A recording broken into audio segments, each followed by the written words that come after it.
Então, gente, continuando, né? Com todos os perigos modernistas que anuncia, vou me referir ao profissional pré-reforma como afirma aqui o autor, né? Como um autêntico profissional. Autenticidade esta que tem como base o valor da reflexão e a constante possibilidade de indecisão. Quer dizer, tem espaço aí para um possível erro de algum cálculo, né? Uma vez erradicadas essas possibilidades de reflexão moral,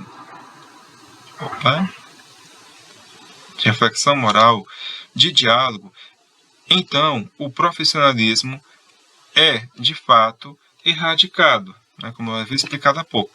Olha, já que não tem possibilidade de diálogo algum, já que não tem possibilidade de quase nada, então não tem por que a gente falar de profissionalismo, né?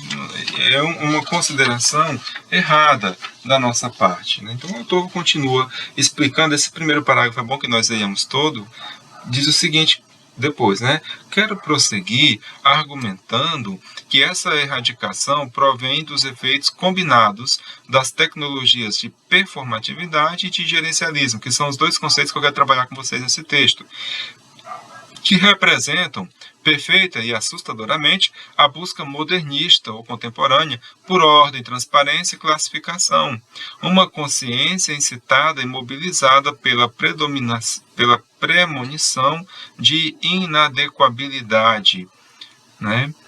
Devo situar nas pessoas essa erradicação e suas consequências por meio de alguns fragmentos de meus dados. Então, professor, esse parágrafo está muito complexo. O que foi que ele falou mesmo? Ele falou o seguinte, gente, né, que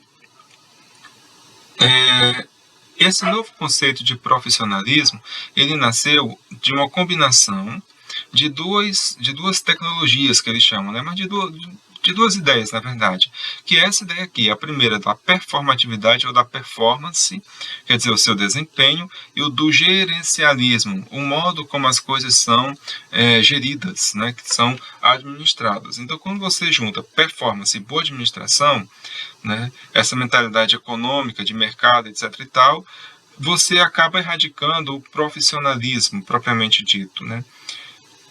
Vamos pensar assim, a gente vai falar muito no texto sobre isso, mas eu gosto de ir explicando as coisas aos poucos, né? Professor, me dá um exemplo de profissionalismo? Vamos ver. Tinha uma série na Globo de médicos, que aliás o nome agora eu não me lembro, inclusive tinha a cantora Marjorie este Ano, que era a médica também, né?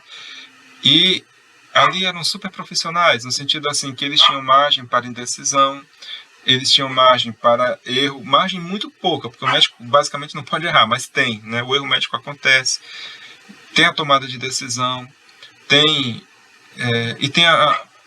toda uma coisa que gira a favor, né, da pessoa que deve levar a sua profissão até o limite que dá para levar, que deve criar as soluções, mas sendo independente. Isso é o profissional que a gente fala. Já quando a gente vira a chave para falar de performance, de gerencialismo, temos ali o médico, temos ali a instituição, só que você deve fazer tantas curas, você não tem que bater meta tal, tem que ser, tem que falar de certa maneira com as pessoas, justificar erros, mas não jogando a culpa para cima de você. Então tem toda uma dinâmica totalmente diferente, né? A gente pode olhar já na outra série de medicina, o The Good Doctor, que passa também na Globo, que quando alguma coisa acontece que não é certo, não é o médico que fala com o paciente, é uma advogada que fala em nome do médico que errou alguma coisa para algum familiar do paciente. Tudo para evitar processos na justiça e coisas assim.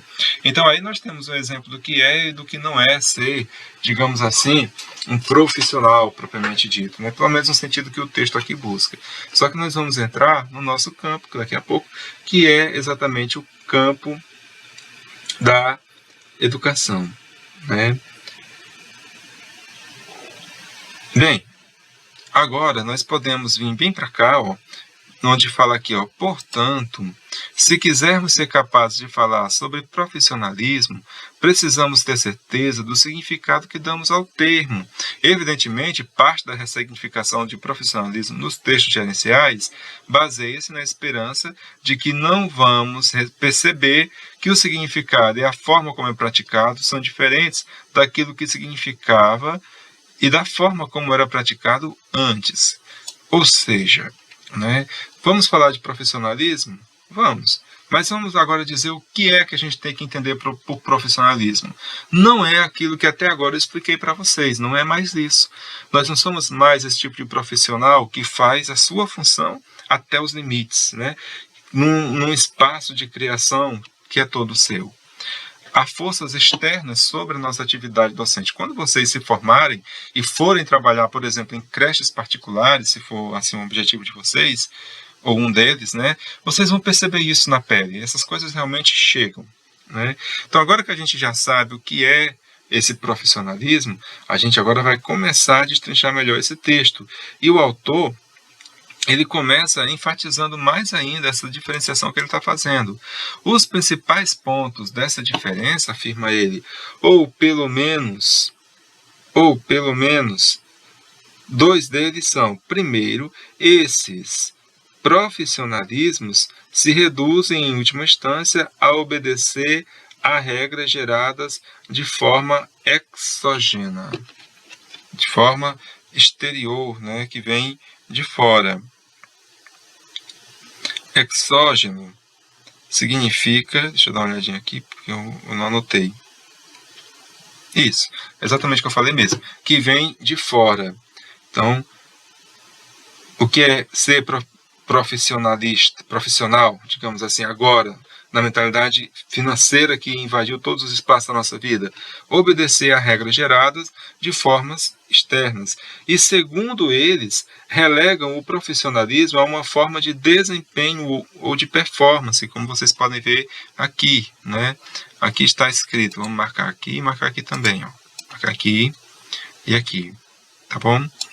Em que o que conta como prática profissional resume-se a satisfazer julgamentos fixos e impostos exatamente a partir de fora, né?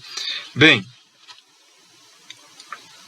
e aqui tem uma constatação também interessante que fala o seguinte: aí os critérios de qualidade ou de boa prática são fechados e completos, em contraste com a necessidade do raciocínio moral e a incerteza adequada como características determinantes da prática profissional. Sabe quando você vai a um médico muito experiente, você já foi em vários, e ninguém consegue dizer o que é que você tem, o que é que seu filho tem, em suma, ninguém consegue dizer nada. E você vai no médico que ele diz assim, ele tem isso, isso e isso, dá de ver por causa disso, daquilo outro. Quer dizer, é isso que a gente pode entender como sendo uma boa prática profissional, no sentido assim, é claro que ele não menospreza o que os outros dizem e tudo, só que ele tem uma experiência muito grande, ele sabe ler a coisa de uma forma que é independente, né? Que é menos apegada a aparelhos, é menos apegada a dados científicos e tudo aquilo que uma diretoria espera dele, por exemplo, né? Isso acontece também em salas de aula. Tem professores que são mais experientes, que, especialmente nesse contexto que a gente está hoje, de muita dificuldade de dar uma aula, que eles sabem levar o aluno tranquilamente, apesar do contexto. Quer dizer, isso, e não se importando tanto com metas a bater, você tem um preço a pagar, né? Isso também é uma margem para a gente pensar o que é esse profissionalismo. Bem, queridos, vamos virar a página, tem que ir devagar aqui. Em outras palavras, está aqui, continua, né, aqui em cima, já faremos aqueles saltos mortais que vocês estão acostumados comigo. Os pós-profissionalismos está acima da confiança e da contingência, é antagônico a elas. A eficácia só existe quando é medida e demonstrada, e as circunstâncias locais só existem como desculpa inaceitável para falhas na execução ou na adaptação. Não foi porque eu quis, eu não tive condições. Não. Você falhou porque você é incompetente. Né? Então, o pós-profissionalismo ou o novo profissionalismo é isso, está acima de confiança, né? E de contingência. O que é contingência? Contingência são coisas acidentais e é antagônico tanto à confiança que a pessoa geralmente deve ter em si mesma e antagônico a esses acidentes que podem acontecer, não está no nosso controle, né? Mas a postura é essa. Né? Aqui vocês podem ver que ele explica um pouquinho mais, eu não vou ler. Aliás, é bom que eu leia porque tem uma palavrinha aqui que nos ajuda mais ainda, que é essa daqui, ó. Auditoria. Ao profissional cabe responsabilidade por seu desempenho. Olha aí. Não é uma responsabilidade quanto à sua profissão exatamente, mas ao seu desempenho. Mas não o julgamento sobre esse desempenho. Quer dizer, eu executo uma função, mas eu não tenho um julgamento sobre essa função, uma análise dela, ou pelo menos ela não vai ser relevante para quem me emprega. Essa análise ela vai ser feita por critérios de auditoria. É como quando vocês estão trabalhando lá no trabalho de vocês, na empresa de vocês, e aí a matriz mandou uma fiscalização, uma auditoria. Quer dizer, alguém que está fora daquele ambiente de trabalho vai lá julgar o trabalho de vocês, mas não considera o contexto que vocês vivem, a situação da cidade que vocês vivem, não considera nada. Só considera uma planilha que eles têm que cumprir e saber se você está ou não se encaixando ali nas exigências dessa planilha. Isso acontece também com a educação. Então, daqui a vocês podem ler também aqui. Não vou comentar aqui, mas eu acho que é importante deixar um pouco assim frisado, que aí vocês quando forem estudar, dê uma olhadinha, dê uma ênfase nesse parágrafo, nessa parte que eu grifei aqui. Falando então de profissionalismo, a gente vai entrar na sua primeira tecnologia. Essa primeira tecnologia, tira esse negócio aqui. Essa primeira tecnologia é a tecnologia da performatividade ou da performance. E está aqui escrito nessa página 543 o seguinte: que a performatividade é a tecnologia, uma cultura e um método de regulamentação que emprega julgamentos, comparações e demonstrações como meios de controle, atrito, choque e mudança. Os desempenhos de sujeitos individuais ou de organizações servem de parâmetros de produtividade ou de resultado, ou servem ainda como demonstrações de qualidade ou momentos de promoção ou inspeção. Né? Então, a performance, a performatividade é uma coisa meio tecnológica, na verdade agora é uma coisa mais cultural e é também um método de regular as coisas. Né? Aqui o desempenho dos sujeitos ou de organizações servem de parâmetro de produtividade ou de resultado. Isso acontece com quem trabalha, por exemplo, no comércio. No comércio você tem meta, até em posto de gasolina, você tem muitas metas para bater. Se você bateu por 3 meses a meta número 98, esse passa a ser o critério. Menos do que 98 passa a não ser mais aceitável. Ninguém quer baixar a meta tem que ser subida sempre. Né? O sarrafo tem que ir mais alto. Essa é um pouco a ideia. Bem,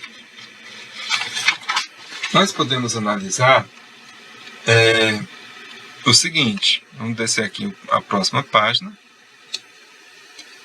E ele fala o seguinte, bem aqui, ó, performatividade, é o que Lyotard chama de os terrores e de desempenho e eficiência.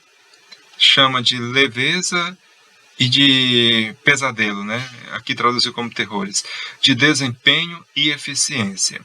O que significa seja operacional, ou seja, comensurável, ou desapareça. Mostre o que você está fazendo ou saia da frente. Né?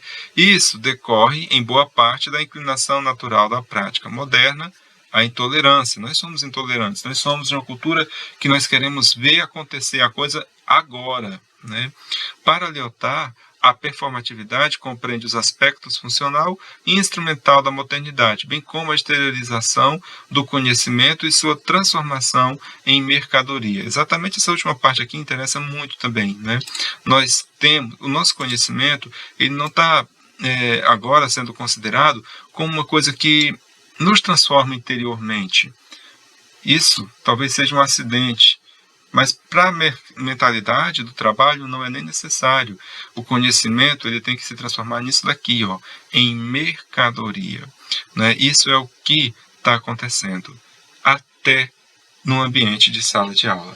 E isso fica muito legal nesse parágrafo aqui, muito bem explicado, que a performatividade é alcançada mediante a construção e publicação de informações e de indicadores, além de outras realizações e materiais institucionais de caráter promocional, como mecanismos para estimular, julgar, comparar profissionais em termos de resultados. A tendência para nomear, diferenciar e classificar. Ela é um controle do contexto. Um controle do contexto. O que isso significa, gente? Significa o seguinte: muitas vezes, o modo como nós agimos, como nós trabalhamos e decidimos as coisas que decidimos, elas são interferidas pelo contexto, por aquilo que acompanha a nossa vida, pelas coisas que acontecem. A força com que o mercado interfere na nossa vida anda sendo tão grande que, para evitar a diferenciação na produção das coisas, a diferenciação no modo de ensinar alguma coisa, essa luta por performance, ela tenta controlar o contexto. Quer dizer, ela tenta fazer previsível, e quase sempre consegue, né? Tenta fazer previsível o que vai acontecer para evitar prejuízos. O único fundamento é esse, para evitar perdas. Esse controle do contexto está intimamente interligada com possibilidades atraentes de um tipo específico de autonomia econômica, em vez de moral. A autonomia de quem pensa, de quem trabalha, ela está sendo frisada agora em um aspecto que não é economia moral, aquele que é dono do seu pensamento, que é dono da sua capacidade de decisão, mas é uma autonomia econômica, aquele que pode comprar, né? Aquele que está em cima da mola do mundo, que é o dinheiro. Para as instituições e, em alguns casos, para indivíduos, como diretores de escolas. Isso aqui foi bem grave, tá? Significa o quê? Que há pessoas que entram para a diretoria de escola não porque tem uma autonomia moral para isso, mas porque quer ter uma autonomia econômica. Tanto é que se vocês pegarem um documento qualquer de um diretor carimbado, né, de escola, não está escrito ali fulano de tal embaixo diretor. Agora está escrito assim, fulano de tal gestor. Até a figura do diretor da escola mudou, é um gestor, é outra coisa, né? A subjetividade autônoma, quer dizer, a capacidade de ser sujeito, capaz de tomar decisões desses indivíduos produtivos, tornou-se o principal recurso econômico do setor público reformado e empresarial. Reformado quer dizer que passou por reformas econômicas. Bem, depois disso, nós temos aqui o gerencialismo. Falamos de gestores agora há pouco, né? O gerencialismo, né, vocês podem partir de bem daqui, ó, tem sido o principal meio pelo qual a estrutura e a cultura dos serviços públicos são reformadas. Houve uma reforma na Previdência. Bem, essa reforma na Previdência, ela abrange muita coisa. Qual é a coisa que ela mais abrange? Ela mais abrange uma gerência dos gastos públicos, né? E a ideia é gastar menos, aposentar menos as pessoas, né? O gerencialismo, então, ele tem sido o eixo ao redor do qual o serviço público, de forma geral, tem sido reformados, né? Em outras palavras, está bem aqui, vamos postar daqui, ó, o gerencialismo representa a inserção no setor público de uma nova forma de poder, um instrumento para criar uma cultura empresarial competitiva. Uma força da transformação, né? Ele desempenha o importante papel de destruir o sistema ético profissionais que prevalecem nas escolas, provocando uma sua substituição por sistemas empresariais competitivos. Por exemplo, se nós pegarmos só escolas públicas, o que é que a gente tem? A gente tem o seguinte, olha, vocês têm que tirar a nota tal no exame Fundeb, no exame, qualquer exame de larga escala, né? No Enem. Bem, se você tirar uma nota de 7, 8, 5, por exemplo, quanto mais alta a nota que o seu aluno garantir para você, mais recurso vai para a tua escola. Isso é empresarialismo, isso é gerencialismo, entendeu? Quanto mais... Inclusive, as crianças pequenas têm uma provinha chamada Provinha Brasil, para crianças de até 7 anos. Essa Provinha Brasil também gira em torno disso. Qual é a escola que vai receber recurso? É aquela escola que mostrar que o aluno é bom em responder as coisas. Claro que a gente fica um pouco orgulhoso quando o filho, o estudante, é bom em resolver alguma coisa. Só que não é esse o foco exatamente da escola. Não é ser mecânico. É ser ativo, é ser um sujeito ativo, um sujeito importante na vida social, né? É um indivíduo consciente de seus direitos e deveres. Isso é um pouco o foco que a gente quer numa escola. Bem, como é então, gente, que a coisa está caminhando? O gerencialismo, o que é que ele faz? Né? A gente pode vir para cá. Ele busca incutir performatividade, não na vida do trabalhador, mas na sua alma. Performance, performance, performance. Rendimento, rendimento. É isso que ele tenta. Até numa sala de aula, em todas as escolas, até na escola pública, né?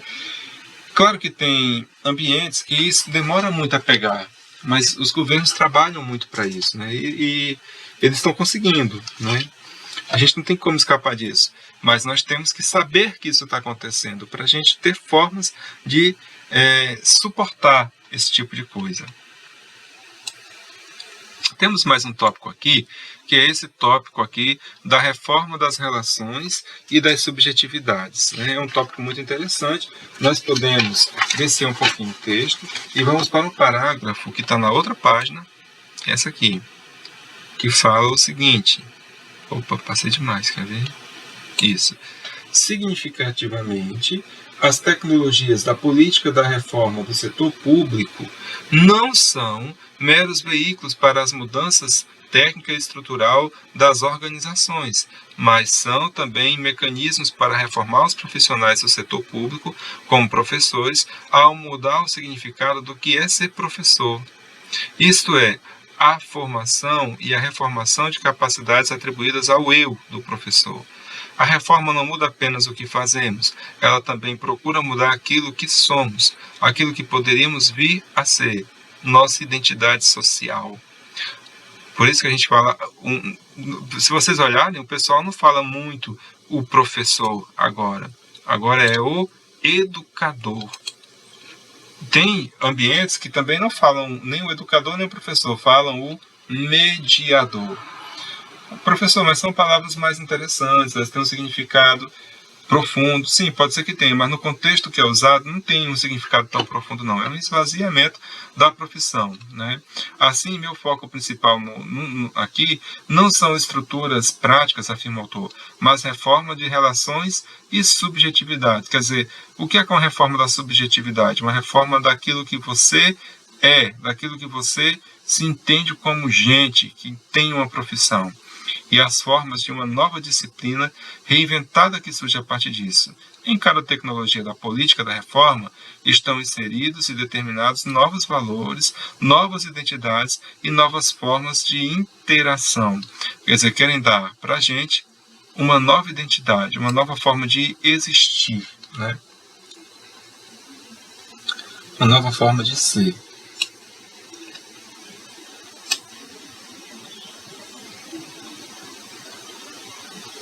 Aí, gente,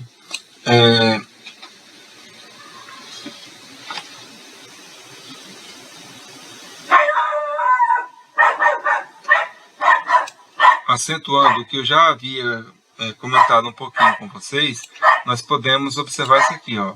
Essas linguagens falam por nós. Que linguagens são essas? As linguagens do gerencialismo, que são linguagens do ambiente empresarial. Veja o que ela diz. Novos papéis e subjetividades são produzidos à medida que os professores são transformados em produtores ou fornecedores de conhecimento, empresários da educação e administradores, e ficam sujeitos à avaliação e análise periódicas e comparação de desempenho. O que acontece muito hoje é o seguinte, que um professor, ele percebeu, alguns professores percebem que a educação é negócio, né? Pode ser um negócio. Então, eles fazem isso, né? Procuram ganhar muito dinheiro com a educação. Como? Vamos fazer um curso EAD. Então, você vê que pipoca uma universidade por dia no Brasil à distância.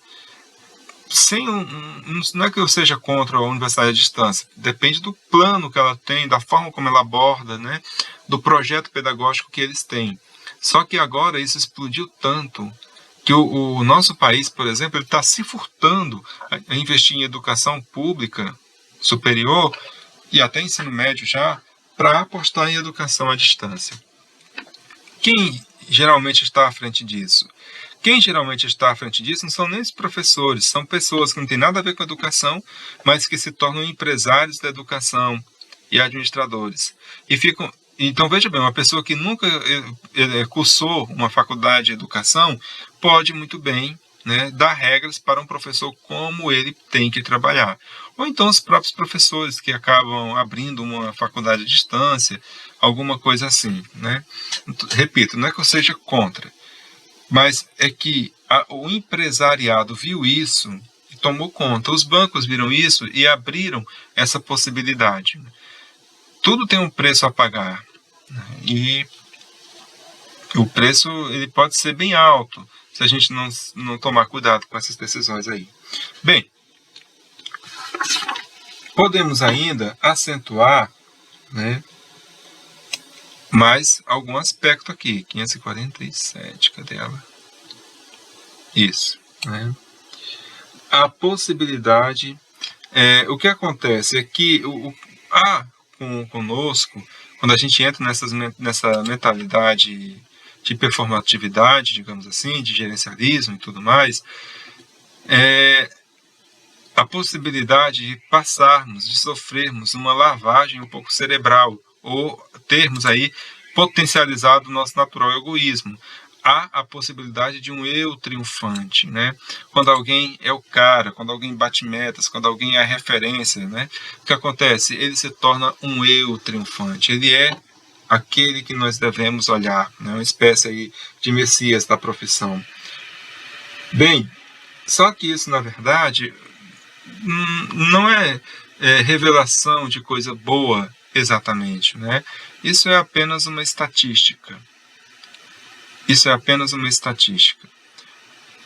Tem muito mais coisa envolvida num processo de educação do que uma pessoa que se considera melhor profissional do que as outras, né?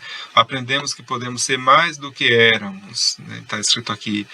É muito sedutora a proposta de ter um envolvimento apaixonado na medida certa, no que diz respeito à excelência, e atingir o máximo de desempenho, de ser o melhor, né? Isso mexe com a gente. Mas o que está ocorrendo é que a complexidade humana vê se reduzir da forma mais simples possível, números em uma tabela. Isso que eu queria afirmar para vocês, né? A nossa atividade, ela não pode ser vista como isso aqui, como números em uma tabela. Os números, eles não contam nem uma verdade e nem uma mentira. Eles descrevem uma situação, e essa situação ela pode ser uma situação muito mentirosa ou até real. Quando eu vejo que eu tenho 1.000 alunos e 990 foram aprovados, né, eu não tenho exatamente um motivo para comemorar. O número está apenas dizendo que houve uma aprovação. E a gente se enche com esses números, né? Agora, a verdade ou a mentira deve ser o seguinte: quem foi aprovado estava bem aprovado, né? Quem foi reprovado estava bem reprovado, entendeu? Bem, né,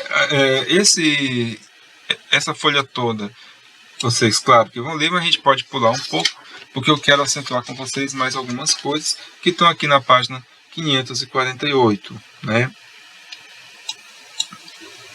Sei que está ficando um pouquinho longo, mas vocês vão ter essa paciência aí.